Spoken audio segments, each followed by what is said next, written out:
Hello friends, welcome back to Grow With All. आणि friends, तुम्हाला माहितीच आहे की 12वी इंग्लिश या सिरीजमधील आपण बऱ्यापैकी सर्व सिलेबस हा क्लिअर केलेला आहे. आणि आता आपण जे काही रायटिंग स्किल्स आहे, जो आपला चॅप्टर आहे, त्याबद्दल अतिशय आपण सोप्या भाषेमध्ये समजून घेणार आहोत. आज आपण समरी रायटिंगबद्दल इथं डिस्कशन करायचं आहे. समरी रायटिंग ही व्हिडिओ मी जास्त मोठी बनवणार नाही आहे आणि ही एकदम प्रोफेशनल वेनी, जसे की पुस्तकी भाषेमध्ये आहे त्या पद्धतीनं पण आपण ही नाही करायचे, कारण आपल्याला एकदमच पुस्तकी भाषा किंवा एकदम प्रोफेशनल झालं तर आपल्याला काही समजतच नाही. त्यामुळे तो साऱ्या गोष्टी जे काही कन्फ्युजन आहे ते अवॉइड करण्यासाठी आणि जास्तीत जास्त मार्क यातून कसे मिळतील ते आपल्याला जास्त फोकस करायचे, म्हणजे जास्त परीक्षेला फोकस करून कोणती जर आपण मेथड यूज केली तर आपल्याला समरी रायटिंग्समध्ये पैकीच्या पैकी मार्क्स मिळू शकतात.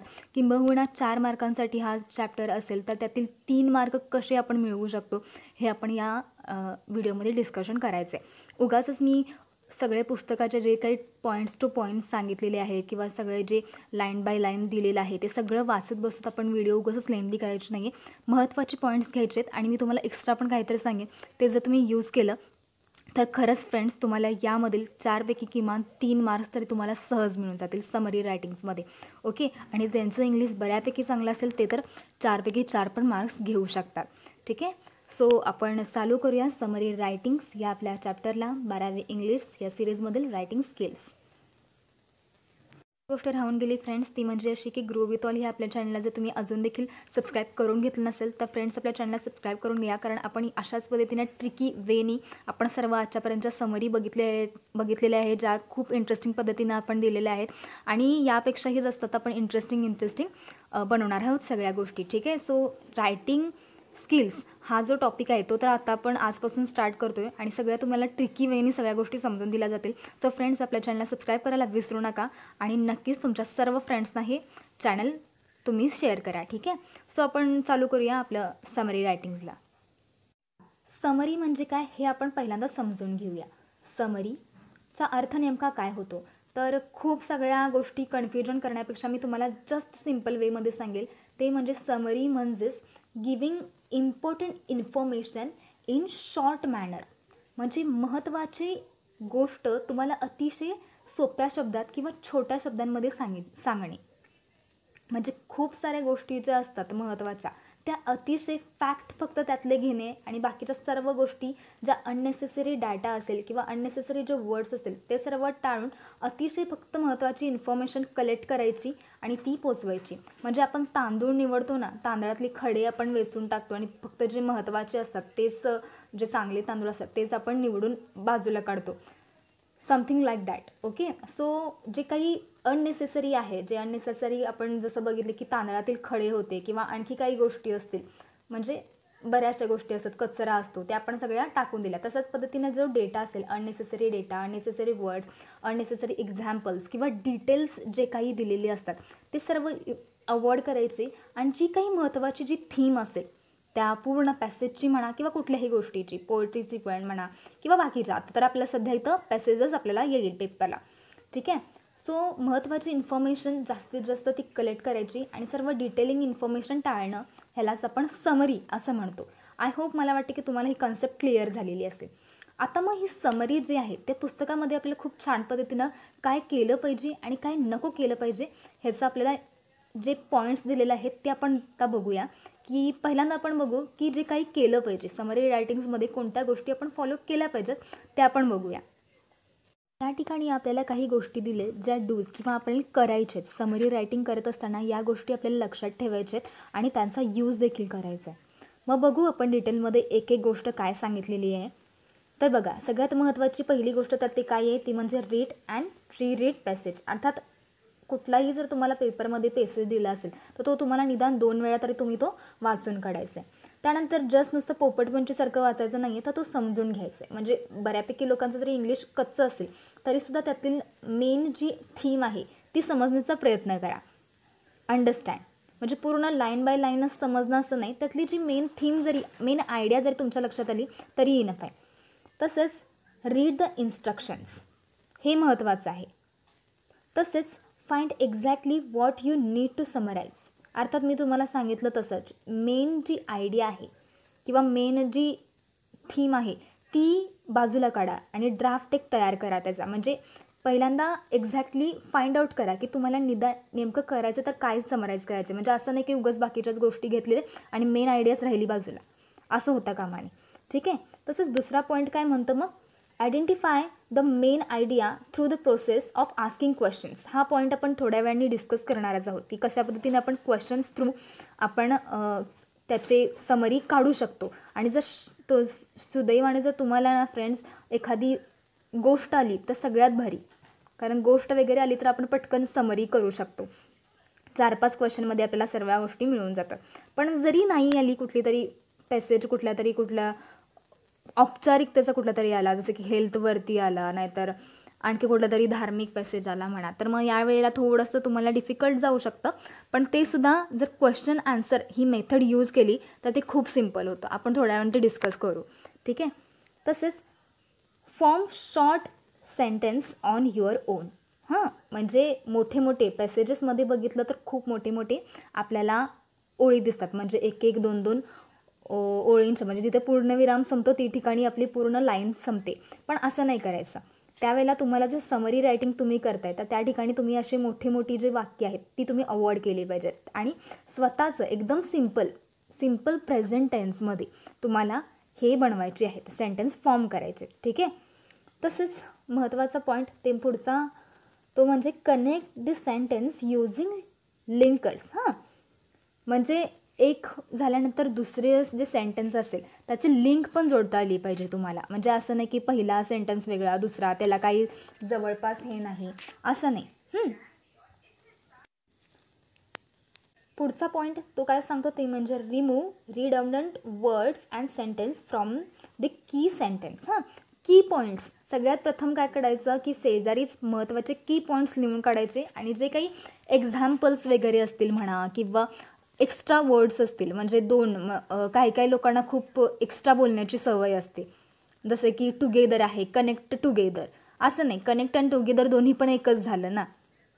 त्यामुळे जे काही असे डबल मिनिंगचे सेम वर्ड्स किंवा तो त्याच्यासारखा सेम दिसतो तो त्याच्यासारखा सेम, आता सारखा आणि सेम दोन्ही सेमच झालं ना. त्यामुळे अशा पद्धतीचे जे काही तुम्हाला एक्झाम्पल दिलं अशा पॅसेजमध्ये देखील आपल्याला बघायला मिळतात वर्ड. त्यामुळे अशा पद्धतीचे जे समानार्थी वर्ड्स असतील किंवा एक्झाम्पल असतील ते तुम्हाला अवॉइड करायचे आहेत. आता एक्झाम्पल म्हणजे काय असतं बघा, मी तुम्हाला एक ट्रिक सांगते.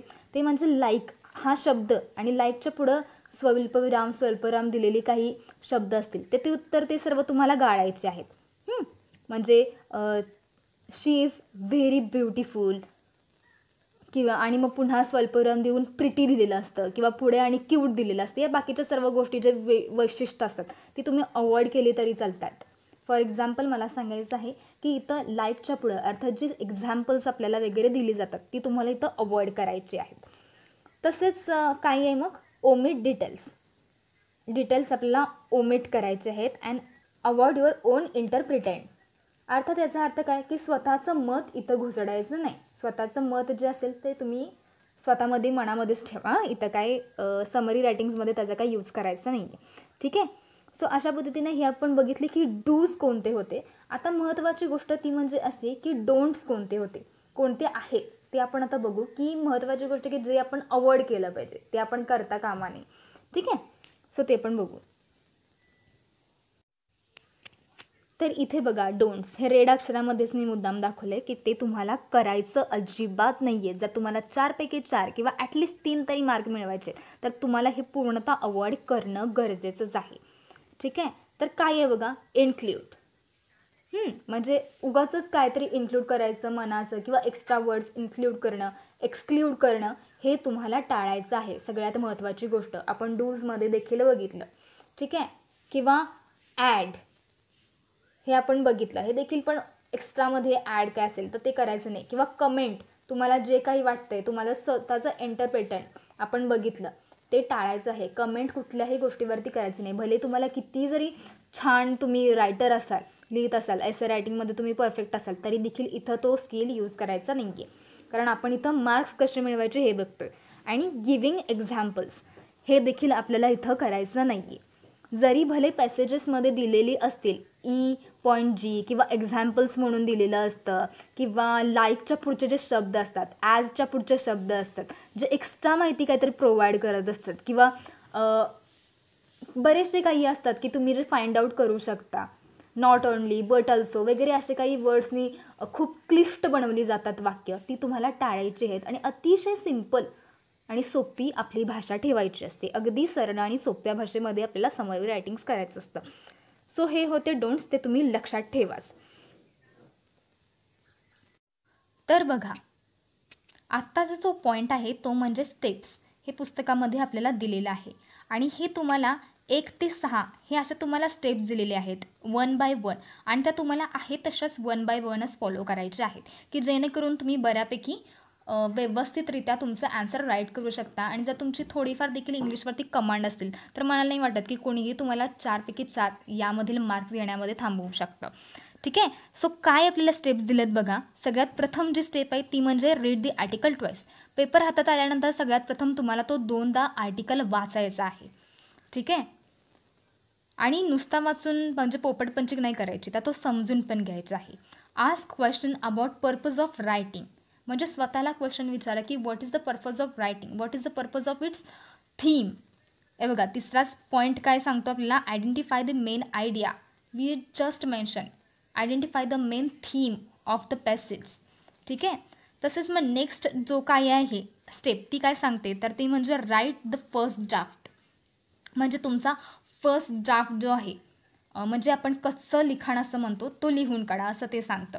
तर आपण पेपरमध्ये असं काही करत बसायचं नाही आहे. मी तुम्हाला थोडक्यात सांगेन पुढचा टॉपिक, जे की पुस्तकामध्ये नाही आहे, पण तुम्हाला जास्त मार्क मिळवण्यात त्याचा नक्कीच फायदा होईल. म्हणजे मलाही झाला होता 12वीला असताना, म्हणून मी तो तुमच्याशी डिस्कस करते. तसेच जर मग त्याच्या पुढचा टॉपिक स्टेप काय सांगते, तर revise your first draft and edit it. म्हणजे तुमचा जो पहिला ड्राफ्ट आहे कच्चं लिखाण, ते बघा पुन्हा एकदा आणि ते एडिट करा. म्हणजे त्यामध्ये काही चुका वगैरे असतील, काही आणखी गोष्टी गाळल्या जाऊ शकतील का, त्या बघा आणि ते एडिट करा असं सांगतं. आणि मग शेवटचा जो पॉईंट आहे, स्टेप आहे, तर ती काय सांगते, तर राईट द फायनल ड्राफ्ट. अर्थात तुमची समरी आता लिहून काढा असं सांगते. तर आपण इथं कच्चं लिखाण वगैरे तर काही करत बसायचं नाही, कारण पेपरमध्ये आपल्याला तेवढा वेळच नसणार आहे. त्यामुळे आपण एकदम छोटी आणि सोप्या शब्दात आपण कशा रीतीने लिहू शकतो, तर त्याची ट्रिक आता मी तुम्हाला सांगते बघा.